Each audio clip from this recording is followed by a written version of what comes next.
Broadcasting live from the Business RadioX studios in Woodstock, Georgia, it's time for Cherokee Business Radio. Now, here's your host.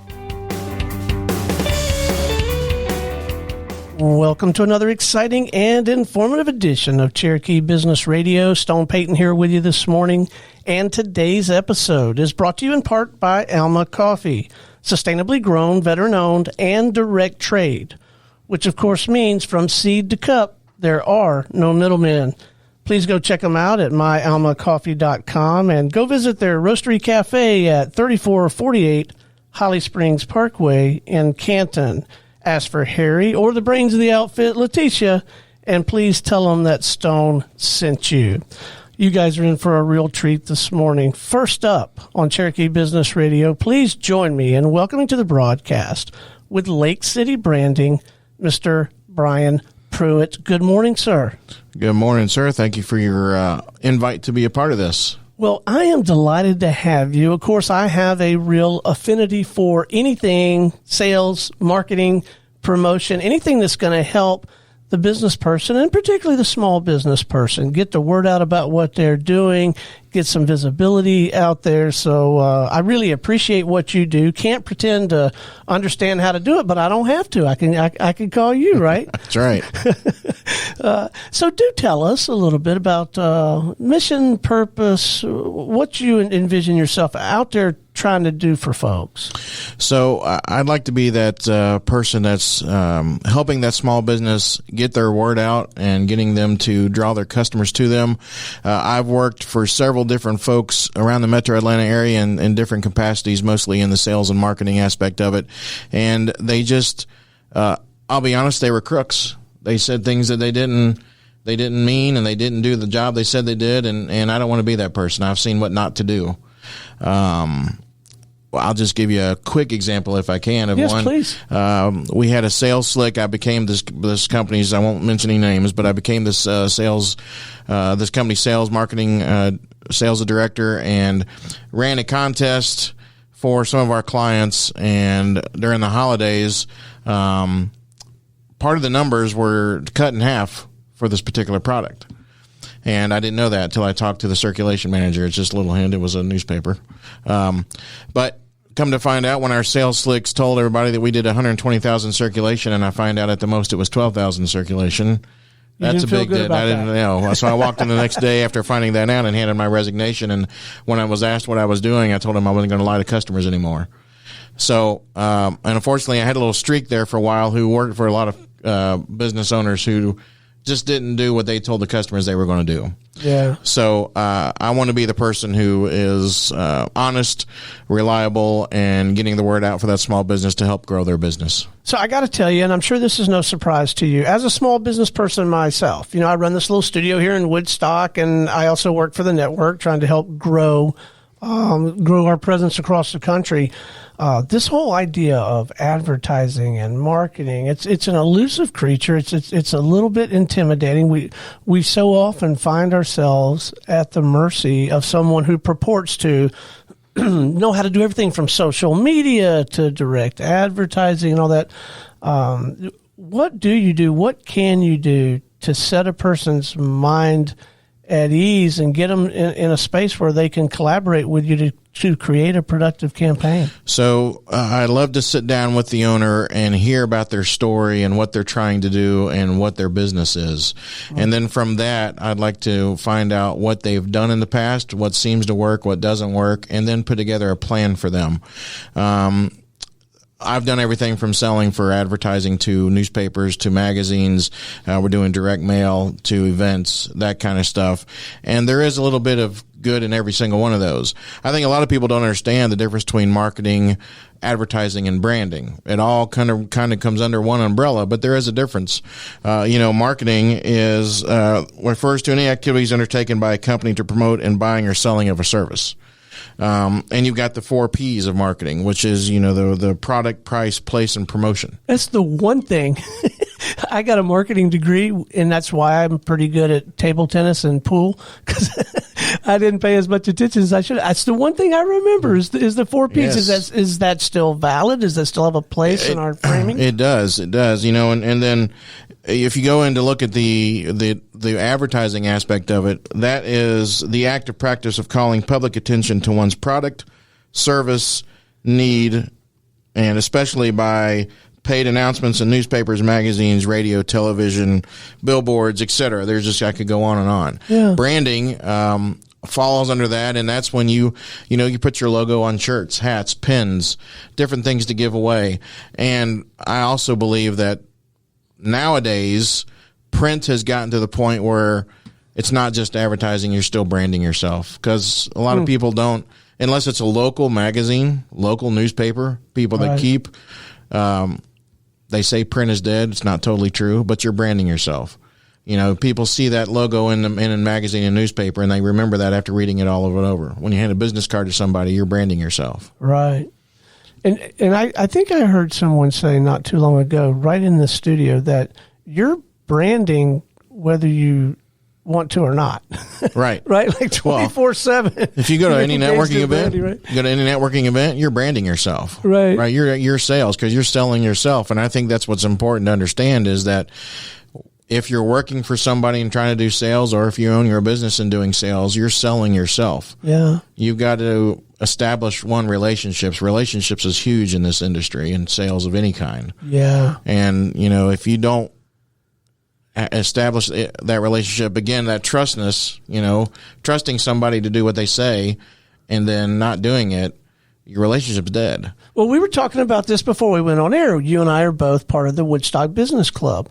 And I've written business as a result of that, but maybe just as importantly, if not more so, there's a plumber, there's a video guy, there's a business attorney in there that I have come to know and trust, and enough to use them myself, but also if you or our other guest, John, that we'll visit with here in a little bit, said, hey, do you know a good plumber in the area? Without hesitation, you got to talk to Justin. He's the guy, Red Tail Plumbing. I just know Justin's going to come through. Those relationships they are so critical. I knew that to be true in the consulting, training, speaking world, because that's the world I came from. But it's obviously true across the board, isn't it? Oh, definitely. I mean, one industry that I find, there's 3 industries that I find very hard to really give good recommendations or referrals to, because everybody in the world does them, and that's real estate, mortgages, and insurance. So I've got good friends, multiple friends that are in all 3 of those and have multiple relationships with multiple people in those things. So I always tell somebody, well, who am I going to tick off in that industry? But it comes down again to a good relationship. Some of those, like I just came from another networking group where they promote collaboration over competition. Mm-hmm. Right. So somebody who, let's just take a mortgage broker, may not be able to do something that another mortgage broker can do. So they refer that back and forth. I think that's what if you refer your friend and he can't do it, believe and understand that he's referring you at somebody else who can and will take care of you. Right. So again, that's the relationship part of,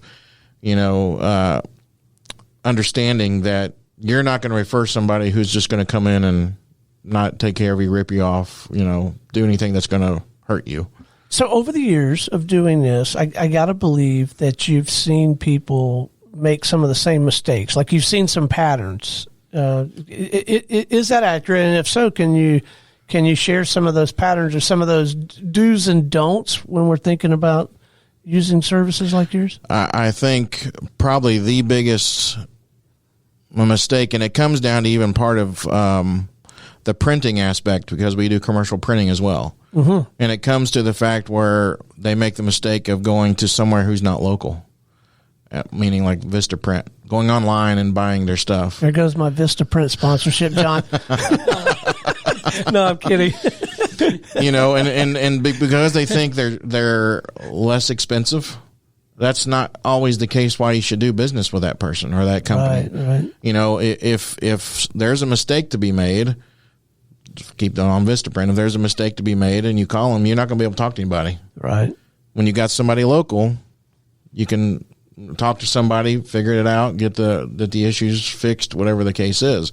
The other thing that I think about is the other mistake that I see all the time when it comes to marketing is that when a business says, well, I've got to cut costs, the first thing they cut is marketing dollars. And that's the worst thing you can do. Right. Because you got to keep your name out there. You got to keep your brand out there. You want your customers still to come. The other thing when it comes to marketing and people say, well, I'm just too busy. Don't stop your branding because, you're going to want customers and everything. But if you're too busy but you need to hire some help, why not brand yourself by doing a help wanted ad? So you're keeping your name out there all the time so people to see it. So, and this doesn't have to cost a fortune, right? If you just eyes wide open, just build it into your budget, even if it's a percentage of the gross receipts you're bringing in. Maybe just right off the top, put in that branding bucket. Is there some wisdom in something like that? Yeah, I think that if you do just like your personal budget, if you set aside a certain amount every month, right, to go into that, then you can build a pretty decent plan, and a small business can build a really good one with just the local vendors in the media that can help them grow their business. Yeah. So what is your favorite part? What do you enjoy the most about this work? The networking. I love being out. I'm a people person. I love getting out. I'm going to have somebody tell me that I'm like Santa because I'm everywhere. They see me everywhere. Which again, I realize that you enjoy it, but that's just good, solid mojo. That's good branding strategy, right? Right. And they say I'm built like him too. So I got that jelly belly just like him. So, but the other thing too is it's been joked around and I've actually made some business cards up with this that I'm the leader of the networking posse. For a while there, I took 2 guys around with me and all we did was network together. So they branded me the leader of the networking posse. So I tell people all the time, if you want to go with me, I'll keep you busy networking. I'll introduce you to folks. But that's my favorite part. Well, I got to tell you, networking, I personally always found uncomfortable, did not do very much of it in my former career, even when I was trying to market to a local constituency. I don't mind it now. In fact, I enjoy it more because I can invite people to come on my show, like instead of trying to sell them something, right? So I enjoy that. But what tips, counsel, if any, do you have on, I don't know what the right word, working the room? Like if you go to a Woodstock Business Club or a Canton Business Club or the Chamber, are there some do's and don'ts or some good tactics, strategies for that? Yeah, so the first thing is don't go in and try to hand your business card and sell to every single person. And every room has that guy, right? Yes. Right, John? Right. Yes. The other thing, too, is you're not going to be able to meet everybody. So what I've been taught and learned is you try to talk to somebody, be nice, but listening is key. Yeah. To what they do. And if you think, one, it's going to benefit them that your services can offer, or somebody else that they can benefit from knowing, that's huge. I've taken the approach this year. 2022 is what I'm trying to do in networking is do as many one-to-ones, establish the relationship, and not talk about Brian, but listen about Stone, listen to their story, and then how can I help them? If I can help them because of my business, great. But if it's because I can introduce them to John, then that's what I want to do. I'll tell you who should do like a training video on this. This is just the way this guy operates. You know him, Rudy Garza, over there at Woodstock Business Club. You'll really have to press to get the man's name in his business if you're meeting with him. He is genuinely listening to who you are, what you do, why you do it, and he is wired to say, "Oh, you know what? You need to meet Bill. I'm gonna connect you with," or he'll walk you, if you're in the room, he'll walk you over there. You don't hear him say anything about insurance or I bet he writes more business than anybody in the room, right? He is a living example of what you're describing. And candidly, so many in that crowd are that way. Okay, so let's get a little bit tactical here for a moment, because I get the very distinct sense that working with you is not, hey, Stone, I'll mail you my catalog, right? Right. I mean, did you tell me if this is inaccurate? I get the sense that you're essentially a marketing consultant, and some of the tools that you have available to help me achieve the objective might be promotional products or some of these. But speak more to that. Yeah, so I haven't. we started part of this business back in June, just the Lake City part. Okay. All right. We had a magazine up till then that we covered high schools in Bartow and Gordon counties. But to answer your question is part of my business model for this is, yes, I wanted to be that consultant and go in and listen to the business owner and then tell them, whether you're using us or you're using the family magazines or the Mary Daily Journal or whatever the case is, let me look at what you're doing, what you've done in the past, and then let me see if I can put a plan together that makes more sense if that's going to be the case.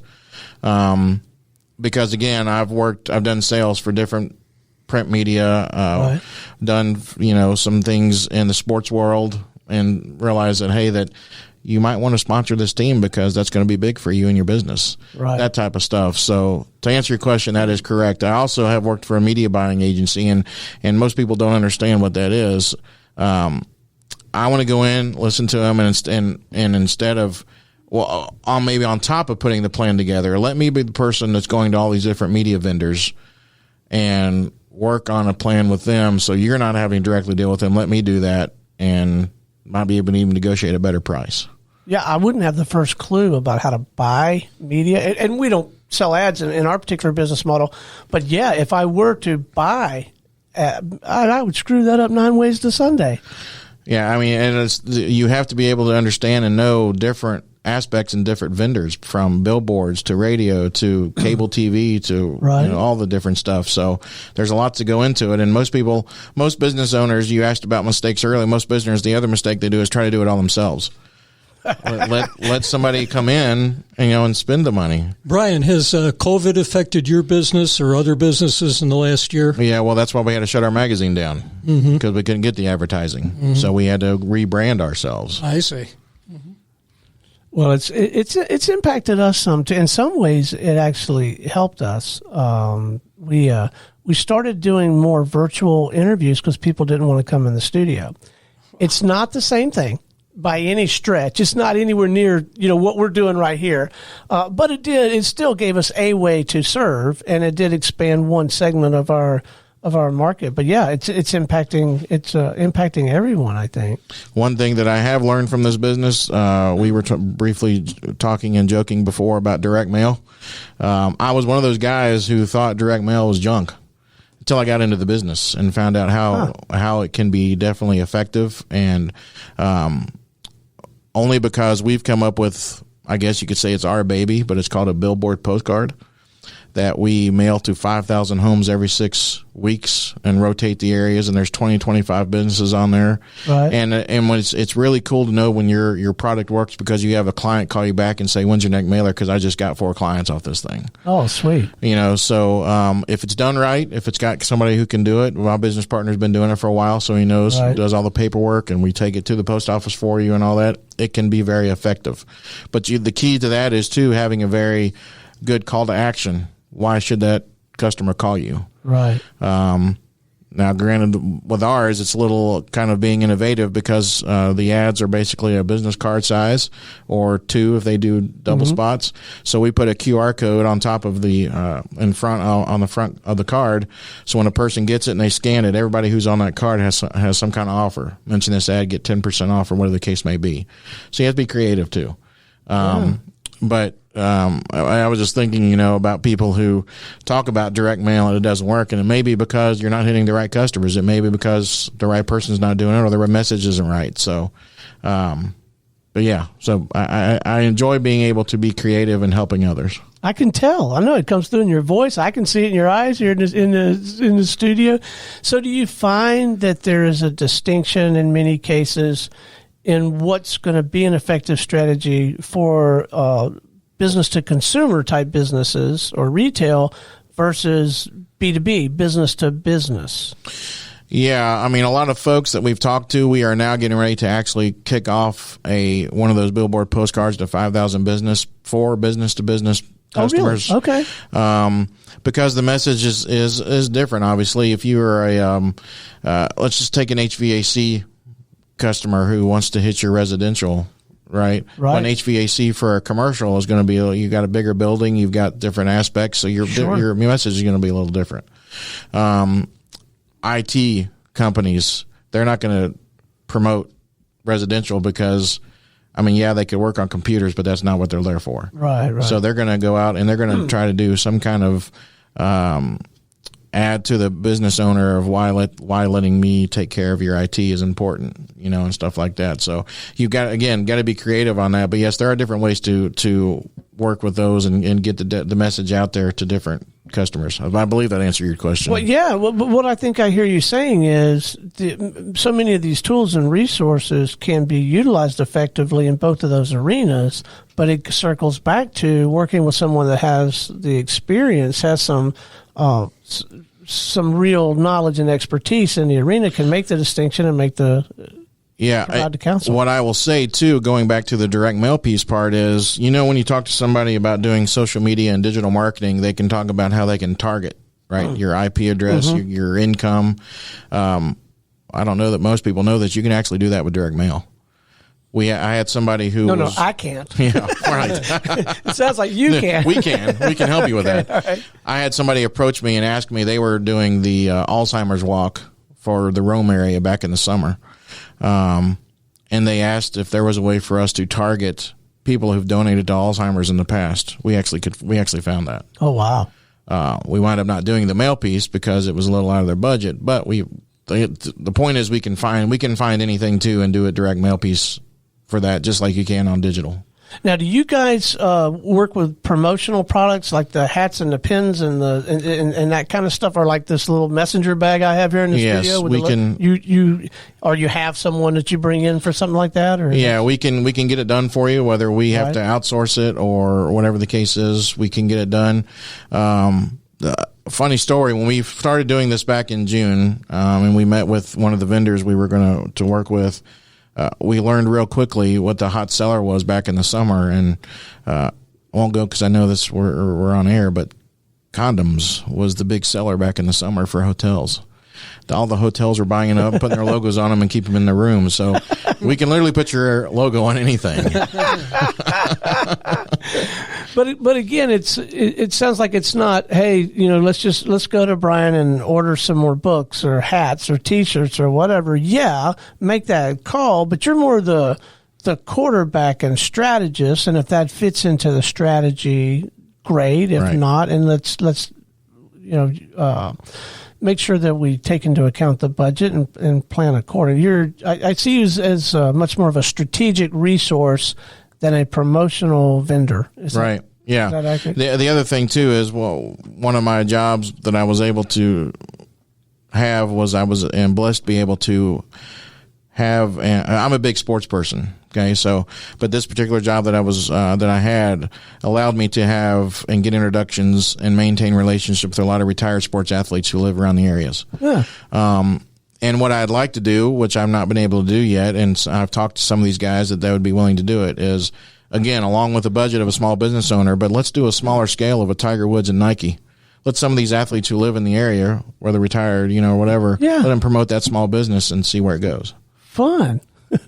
So I got to ask, I think I know most of the answer based on the conversation so far, but I got to know, man, how does the whole sales and marketing thing work for you? Work for Lake City Branding? Do you find yourself eating a lot of your own cooking, or how do you get the new business? All networking. Yeah.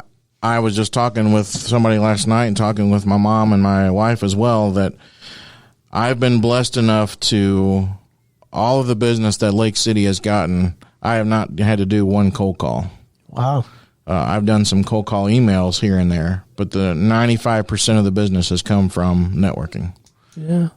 And that relationship building as a product of the network. Right.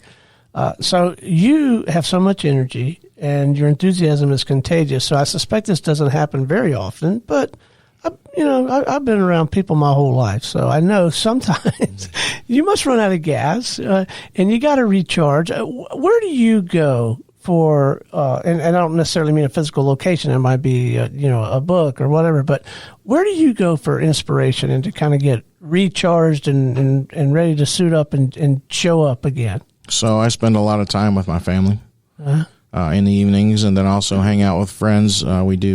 Some of us go and do trivia one night a week. I used to host trivia, but I go play it now instead of hosting. And it's just that time with friends and family that re-energizes me. And then the other thing too is thinking back about people that I've helped in the past.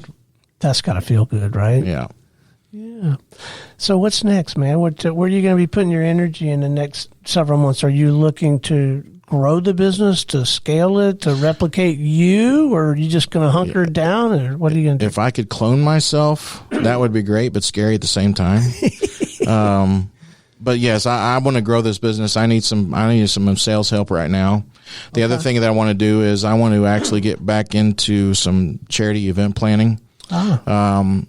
Back in September, we actually I partnered with somebody and we put on a business expo in Cartersville, which was the first business expo in Cartersville in 5 years, and got 52 vendors. And what I did was I wanted to give a portion of the proceeds to the Tranquility House, which is the battered women's shelter there in Bartow County. At the end of the day, we were able to hand a check for $2,000 to them. Oh, nice. So I want to be able to put on events like that and be able to spread the love of different charities, because there's so many out there that do good things that are local and small that people don't get to hear about. So that's what I want to do and add to Lake City. Well, it's a conversation for off the air, but I really would like to sit down and, of course, I'd like to do it over a beer. That's my style, but we'll do it over coffee if you want. I'll do it over root beer. How's okay, that sounds good. But one of the things that we would like to do here locally for Cherokee Business Radio, I would like to start having a regular influx of people who are running nonprofits and are managing these causes. I don't feel like they get a lot of attention. I don't think most traditional media are probably knocking their door down saying, come and talk to us about your mission and purpose. And so I'd love to sort of tap into that world. And I don't know, maybe even set up a monthly series or something. It sounds like maybe you've got some inroads into that world. Definitely. We could definitely talk about that. All right. If our listeners want to learn more, want to have a conversation with you or someone on your team and talk about any of this, or sit down with a root beer and just kind of think through where they are and where they'd like to be with their marketing and their branding, what's the best way? Let's leave them with some coordinates, whatever's appropriate, LinkedIn, email, phone, whatever, website. So our website is lakecitybranding.com. You can go there, and there's a contact us form there. I'll give you my email. It's Brian. It's BRIAN at lakecitybranding.com. You can follow Lake City Branding on Facebook, and you can look me up on LinkedIn as well. So fantastic. Well, it's been an absolute pleasure having you on the show this morning. Thank you for having me. Yeah, keep up the good work. Hey, how about hanging out with us while we visit with our next guest? Absolutely. I'd love to learn more about John here. Fantastic. All right, next up on Cherokee Business Radio this morning, we have with us Managing Director for Asset Location and Recovery International, Mr. John Quirk. Good morning, sir. Stone, good morning. Thanks for inviting me. Oh, what a delight. This is fun. So what'd you learn in that last segment, man? Anything you can take away back to your business? I learned we need Brian and we need Lake City. I can tell you that. Most of our business comes from word of mouth, but we want to grow our business. And I'll tell you, I am definitely going to get together with Brian Pruett. All right. And we'll talk about my commission on that later, Brian. All right. That sounds good. So, John, mission, purpose, asset location, and recovery international. Tell us what you guys are up to out there. Well, we locate and recover assets taken as a result of financial fraud. And that means investment fraud, divorced spouses, and so on. We locate assets locally through our sister company, Spencer Investigations, which is a licensed investigative agency. My business, which is asset location and recovery, focuses on all the overseas banking havens. So we locate money in Bermuda, Jersey, Isle of Man, Liechtenstein, Luxembourg, Cook Islands, and so on. We've been doing this for 20 years. We locate the money and we recover the money overseas. So you can hide your money, but you can't hide it from John. No. In most countries, we're able to find the money and recover it. Every country is a little different. Switzerland's different than Panama. Bermuda's different than the Cook Islands or the Cayman Islands. But you have different kinds of terms, and we use different remedies to recover the money. Okay, I got to know. What's the backstory? How in the world does one get in this line of work? Tell us a little bit about your career path and how you landed here, man. Well, I worked in the intelligence community for 35 years. I lived overseas. I lived in Russia, Venezuela, Turkey, Yugoslavia, France for many years. My wife used to say I've been thrown out of every decent country in the world. And we're all former FBI and CIA. And we use intelligence tactics, not so much law enforcement tactics, to recover the money. We use financial databases and sources that we have overseas that are either lawyers, sometimes criminals, standard chartered accountants, in all of these different venues to help us locate the money, how the money got there. We're a member of SWIFT, which we use to trace money, wire transfers, and we're able to obtain documents to support lawyers that are involved in litigation in this country or law enforcement, international law enforcement that's looking for money as a result of money laundering cases. So is fraud more prevalent today than several years ago, or is it just on my mind because I've been watching the season 4 of Ozark? No, fraud is booming in many, many areas. We used to have a fraud database. We had 100,000 fraudsters listed in it. There's different kinds of fraud. There's senior fraud. There's investment fraud. There's fraud now by a divorced spouse hiding money overseas and abandoning children and spouses in a divorce setting. And what people don't realize is that fraud really undermines democracy. We talk about, terrorism, and terrorism gets a lot of play. But draining money, we've had tremendous fraud in COVID. Billions of dollars have been lost. Mortgage fraud, investment fraud, all kinds of different fraud is really draining money out of democratic countries. So are there things that we as individuals, heads of families, business owners, are there some just basic blocking and tackling that we can and should be doing to insulate ourselves a little bit from being easy pickings for fraudsters? Yeah, it's a good question. It took me a minute to get it out, but I thought it was a great question. Yeah. What do you mean? Well, what I usually tell people is that in the beginning, do a background check on somebody. Just because they said they went to the Wharton School of Law or the Wharton School of Business, or just because they said that they're very liquid, doesn't mean anything. There's so many different kinds of fraudsters. We have so many people in prison and so many people probably that should be prosecuted.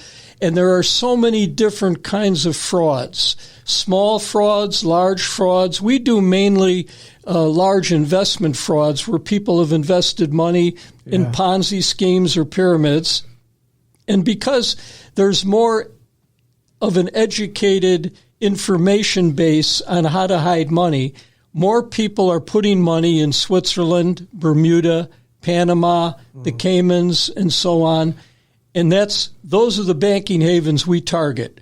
For 20 years, I used to do an annual trip. I'd go to Guernsey, which is an island off the coast of England. I'd go to the Isle of Man, which is a banking haven off the coast of Ireland. Then I'd go to Switzerland, Liechtenstein, Luxembourg, Cyprus. Wow. I'd fly out to Hong Kong, Macau, and so on.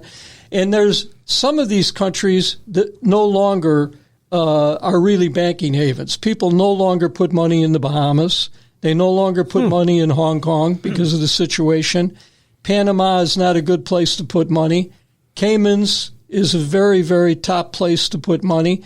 And different ethnic groups hide money in certain places. Like you've heard a lot about Nigerian and West African frauds. They send these letters through the mail. They like Guernsey.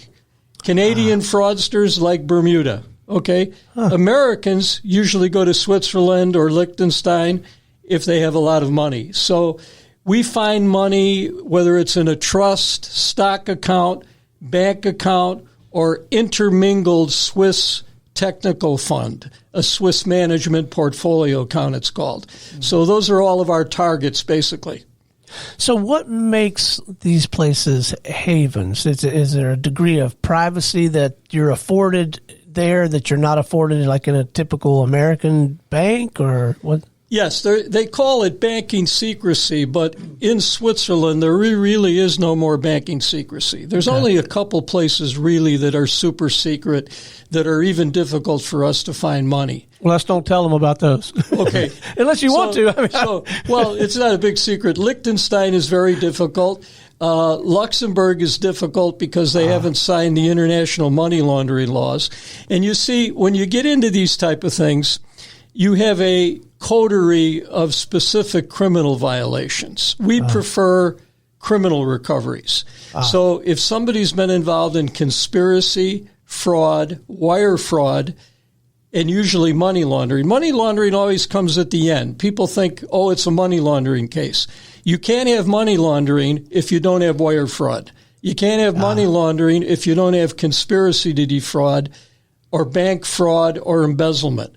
Money laundering always comes at the end. And most of these countries now have laws, which means know your customer and suspicious activity. But many of the banking havens don't pay attention to it. North Korean drug money is hidden in certain places. Putin owns 1,500 companies in Guernsey. He's probably the richest man in the world. Way more rich than Donald Trump or Bill Gates. And so fraud it cuts across business, politics, government. And to answer your original question, we just have more corruption everywhere. We have corruption in government, business, banking, healthcare. And part of the corruption is that the world has become so much more prosperous. There's so much more money to steal, and fraudsters engage in that in a very big way, in a very clever way. And law enforcement is very, very difficult and hard to catch up to them. I'll bet. So what does the process look like? Maybe I've been defrauded. Someone's embezzled some money or something. Now I reach out to John because now you're on my radar. What does our relationship, information exchange, what does that process look like when you bring on a new client? Well, first we do a background on the target, the bad guy. Okay. Second thing is we locate all their assets. We can find anybody's bank account, trust, wire transfer, domestically or internationally. Then the most important thing, we have to determine, was it really fraud or a bad investment? Two different things. Yeah. You know, everybody thinks they lose money and it's fraud. And the FBI is completely overwhelmed. Now the FBI and our firm is getting heavily into identifying digital currency, Bitcoins. We couldn't do it a year ago, but now we can find the balance and transfers of Bitcoin.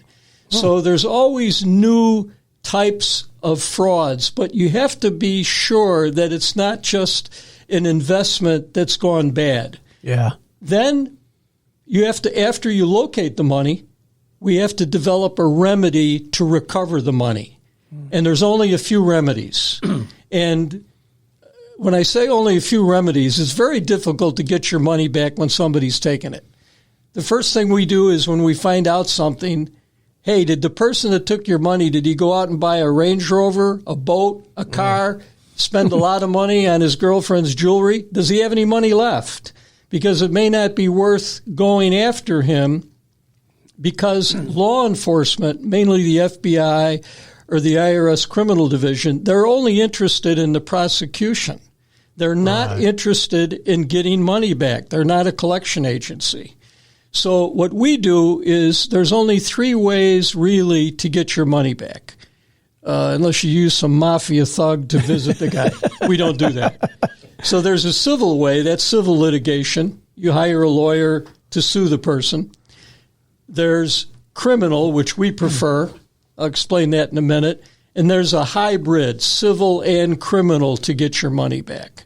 We prefer the criminal remedy because it's 9 out of 10 times you'll get your money back if you work with a specific law enforcement group that is interested in the criminal violation, while our company is only interested in getting the client's money back. And that's a criminal complaint, and it's a remedy called MLAT, which is called Mutual Legal Assistance Treaty. I write articles on this. Yeah. It's in the Justice Department, and they will help you get money back in Switzerland or Hong Kong or Bermuda or the Cook Islands. Or you can use British techniques called Anton Pillar Acts or Morava injunctions. Because if you look at all the offshore banking havens, they were all run basically by England. Hong Kong, Bermuda, Caymans, Turks, Barbados, Guernsey, Isle of Man, Wow. Jersey, and Cyprus, even Monte Carlo, were all British law. So you use British law in the criminal area to recover the money, if there's any money left that the fraudster's taken. So you're a prolific writer. You write and teach. You got a lot of irons in the fire. Speak a little bit to that. Is that accurate? You've written books and articles and all kinds of stuff, haven't you? Well, most of my books and articles are on national security. I wrote the official history of the CIA, FBI, and things we use in our terminology like targeting and counter-espionage. Yeah. But most of my background has been in what we call FCI, that's foreign counterintelligence. So over the years, I've worked against what we call criteria countries in this country. Criteria countries, it's not a secret, are Russia, North Korea, Cuba, Venezuela, China, and in the National Security Division, they're Iran, Hezbollah, the PLO, people that are working against us. And over the years, the FBI, which is the premier counterintelligence organization, has been overwhelmed by both the Chinese and the Russians coming into the United States to both steal secrets and basically bribe a lot of our leaders to go along with them, especially the Chinese. They're brilliant at this. In fact, I came up to Georgia because I worked on a Chinese case. The people know that the Chinese steal intellectual property, mainly technology. Yeah. But let me tell you what they've done in Georgia. This could be a whole separate show. They have come into Georgia, Chinese intelligence, and they steal all of our seed, tobacco, cotton, apple, soybean, whatever we grow. They come into our universities. Sometimes they co-opt professors. They give them a free trip to China and a few other perks when they get over to China. And the professors think it's great. And what the Chinese do, they take our seed, send it back to China, re-engineer it, come back, sell it at a discount rate, and put our seed businesses out of business. Wow. And that's just one of the things they do. Of course, they're involved in technology theft. They're involved in business theft, strategic alliances. They are really our main adversary now. I mean, the Russians steal things, but they can't get it into production. The Chinese get it into production. So, Brian, how would you feel if John Quirk were on your tail? If you got wind that John Quirk was hunting you down. I don't think I could hide. I don't. What are you gonna do? Catch me if you can. I think he catches you. Yeah, I think so too. So we're very focused on trying to get money back for our clients. We do some pro bono work, mainly for seniors who don't have a lot of money, who are a very big target of fraud. And what we try to also do is, on the federal level, we have great people at the FBI and the IRS that know how to target and develop criminal cases with the U.S. attorneys.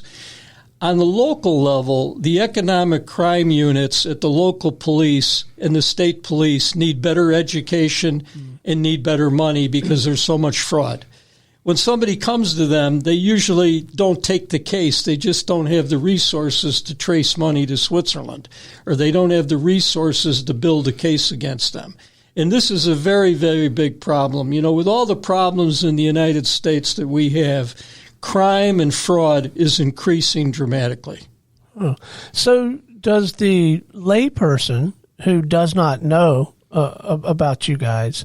Do they typically, if they're, fired up and want to do something because they've lost money or mom got swindled, do they typically go to their family lawyer first and then the lawyer connects you guys, or how's that? Sometimes in the U.S., they go to a lawyer. Okay. In divorce cases, of course, they go to a family lawyer who's looking for assets in a spouse. A spouse is hiding money. Right. So they contact us.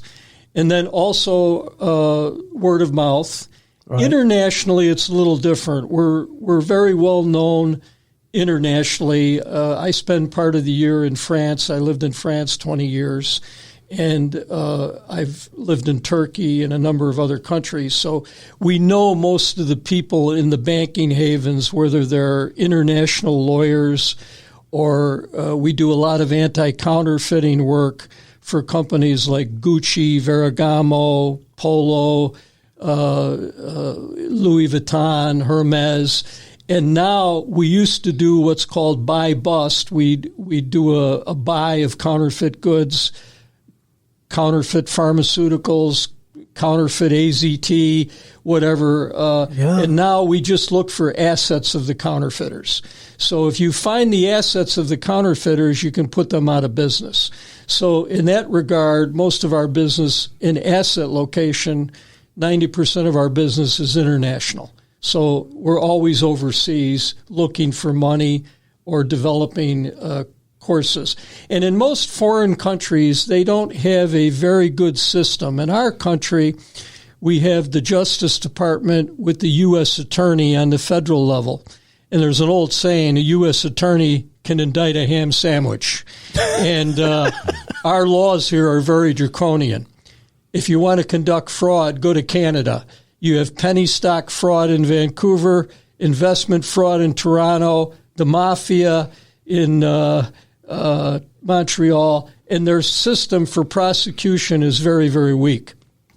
Germany, what Americans do here to go to jail for would never go to jail in Germany. Their laws are just very weak, and they kind of defend the businessman. So there are major frauds overseas, but the prosecutions are not aggressive. And in our country, you have to be aggressive because if not, the fraudsters will just take over everything. I mean, we'll never eliminate fraud, like You'll never eliminate the mafia. You just control them from taking over the country. It seems like you would never run out of work. I mean, do you even have to do sales and marketing at this point?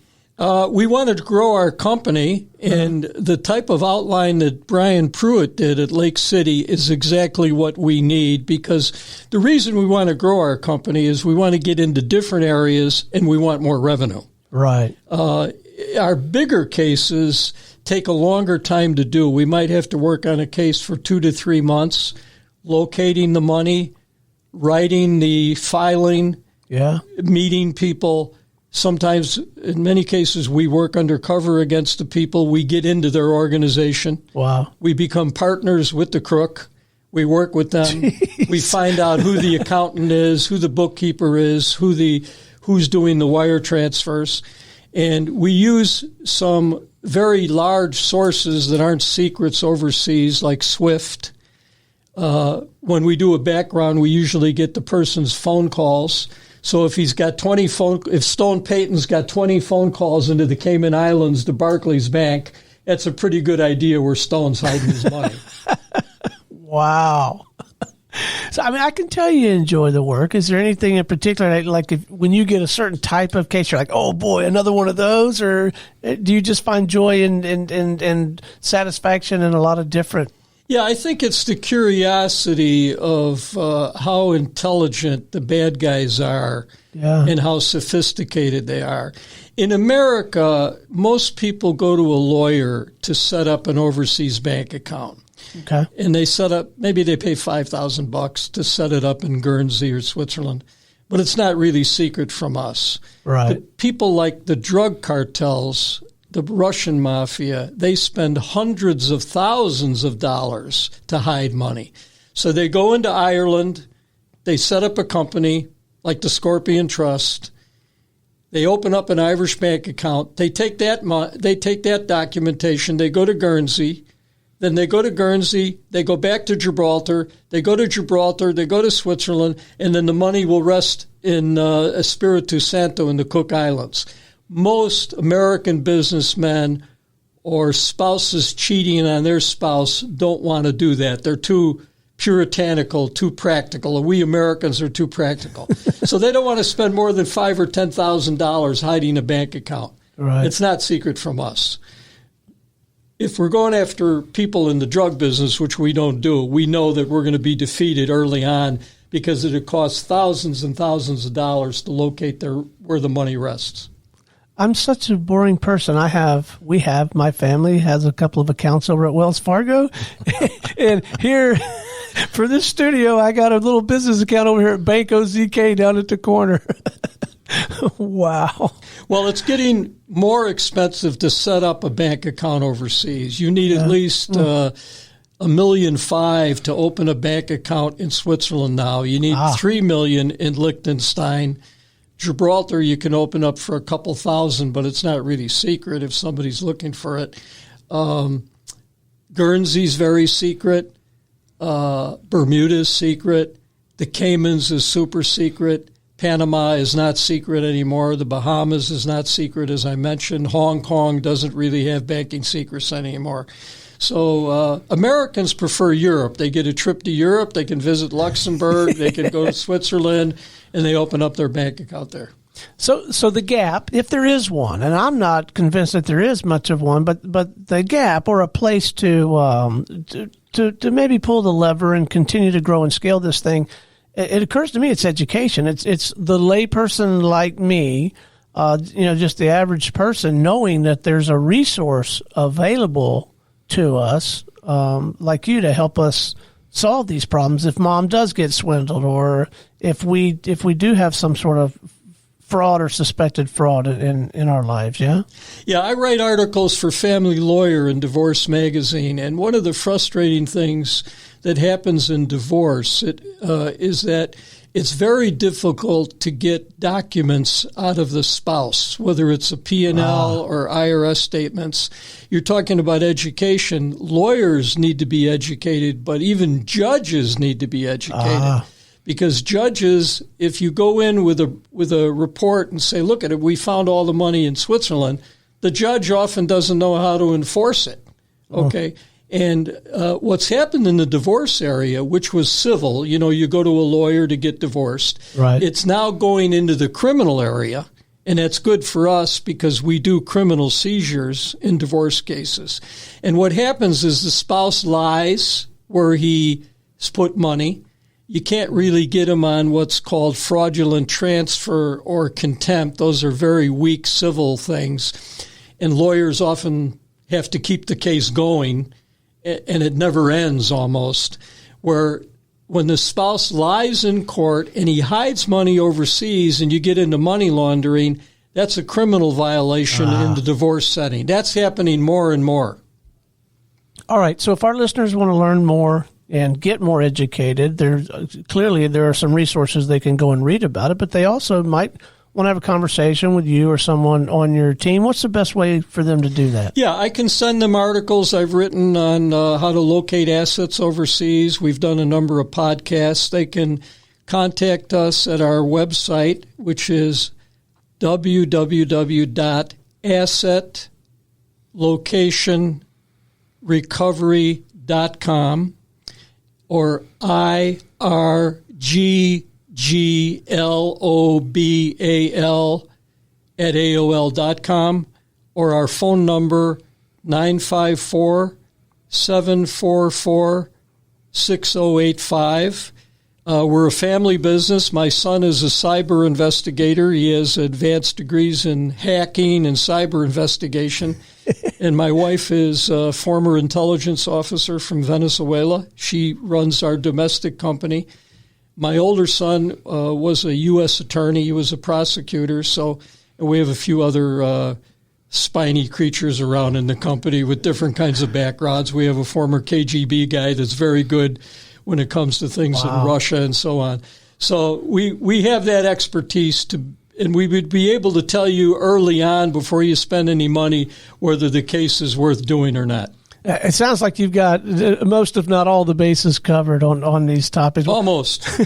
Well, John Quirk, thank you so much for a fascinating, informative, a wee bit scary, but interesting and intriguing conversation. Really appreciate you coming down and visiting with us this morning. My pleasure. Thank you. All right, this is Stone Payton for our guest today and everyone here at the Business Radio X family saying we'll see you next time on Cherokee Business Radio.